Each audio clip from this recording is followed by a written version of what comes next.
Hello guys, welcome back to another college football video. Today's will be on Baylor, and I told you I'm doing this series where I'm going through each team and previewing their season and predicting the record in the 2022 season. We are less than 75 days away, and I am super excited for this year. It's going to be the craziest year ever.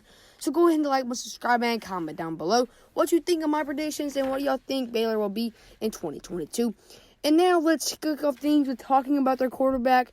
And this right here upsetted a lot of Baylor fans, but it didn't really upset me because I think it was the right choice to go with the quarterback they picked. They had a battle between Blake Chapin and Gary Bohannon, and most people like Gary Bohannon to be the starter, but they chose Blake Chapin, and I think that was the right choice. Blake Chapin is one of the most accurate quarterbacks in college football. He only played 2 games last year, and he had 62 completions for 600 yards and a 72.1 completion percentage with 5 touchdowns. 72.1 completion percentage is great. He didn't throw an interception in 2 games, and he recorded 5 touchdowns. He's not the most mobile quarterback out there. He just sits in the pocket. He's like a Mac Jones, but he's just as accurate as Mac Jones, and he could go into a Heisman race. He needs his wide receivers to step up because Blake Chapin is an absolute dog, and he's one of the best quarterbacks in college football. And then they lost Abram Smith, their star running back, but they got another star in Mcwilliams Jr. He had 17 rushes last year, 181 yards, 2 touchdowns, and averaging 11 per carry. I don't care how many rushes you got. If you're averaging 11 over a double-digit runs, and you're averaging over 11 yards per that run, you're doing something insane. Mcwilliams Jr., if he can keep that above 6 or 7, he's going to be one of the best running backs in college football. Mcwilliams has got to look out for in the top 5 running backs. I just didn't really look over him, and I could have put him in there. It's up to, like, craziness. And then their wide receiver one's a guy that nobody knows about that didn't do anything, but it's going to be a star in 2022. And that's their senior wide receiver, Josh Flex. You're like, who is this guy? He only had 7 receptions in 2021. So don't be like, oh, he's a guy that we never heard of. That's really good. He had 7 receptions for 89 yards with 12.7 average per catch. Josh Flex is all going to be one of the top receivers in the Big 12, and if not the best. I don't see what to hate about Josh Flex. He's fast. Has good agility. He has quickness. I'm not saying he's going to be like the best wide receiver in college football, but top 10 in the Big 12 for sure. And then their wide receiver number 2, I feel like, is going to be their freshman, Armani Winfield. He's a 4-star wide receiver that Baylor picked up in this year's recruiting class, and he's an absolute stud. Armani Winfield is going to be the guy that gets to start right off the bat as a true freshman, and being the number 2 guy, he's going to step up and be an absolute star in a few years. And then their wide receiver number 3 is Hal Presley, who was a freshman last year. He's going to kick things off and get a great start as the number 3 wide receiver on this team. He's really good. He has his quickness, and he can catch the ball, has great hands. And then their tight end is a really real stud, and Ben Sims. He had 31 receptions, over 361 yards, 6 touchdowns, and 11.6 average per catch. A tight end averaging almost 12 yards per catch is absolutely crazy. He had 6 touchdowns and 361 yards. He can catch the ball good, too, and he can run because he's averaging above 12. And then this defense is what I'm excited for. Their linebacker core is crazy. They have linebackers Dylan Doyle and Matt Jones. Let's talk about Dylan Doyle first, though. He had 45 solo tackles with 1 sack and 1 interception. That's a pretty solid year for a linebacker, and he's going to get even better this year. And then their linebacker, Matt Jones, is an absolute stud. He had 29 solo tackles, 2 sacks, and 3 forced fumbles with 1 interception. 3 forced fumbles is crazy. And both linebackers have an interception to their notice. And then they have a really good corner in Al Walcott, who had 27 solo tackles, 3 interceptions, and 5 passes defended. He's an all-around stud for the secondary of Baylor.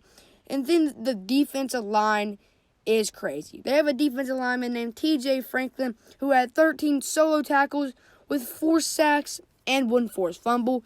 He's an absolute force on the line. And they got another one, a D tackle, Siak Ika, who had 17 solo tackles with 4 sacks.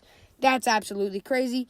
And then they have a D-line, Gabe Naw, who had 12 solo tackles with 6 sacks and 1 forced fumble. Now let's get to their transfers and recruiting class. They didn't make much noise for the transfer portal. They got a defensive lineman in Jackson Player. So their defensive line's going to be even better because he's going to be a starter. And then they got a linebacker, Josh White, and that makes the linebacker core so much more better. This defense for Baylor is going to be absolutely going crazy in 2022. And then in the recruiting, they were 42nd overall. Not a bad year. They got a 4-star Armani Winfield that I already talked about is going to be their number 2 wide receiver, and he's going to start. And then they got an edge, 4-star Keon Robertson-Day. He's going to be really, really good for Baylor too, and he's probably going to pick up a starting role halfway through the year. And guys, that's it. We're about to go over what I think Baylor and their schedule predictions going to be for this year. And I don't know how you can change away, but I'm thinking, and I made a mistake ranking Baylor so low in my top 25 way too early. That's probably going to change. Blake Chapin's an absolute dog. Mcwilliams Jr. is going to be one of the best running backs in college football. Armani Winfield is going to be one of the best freshman wide receivers in college football.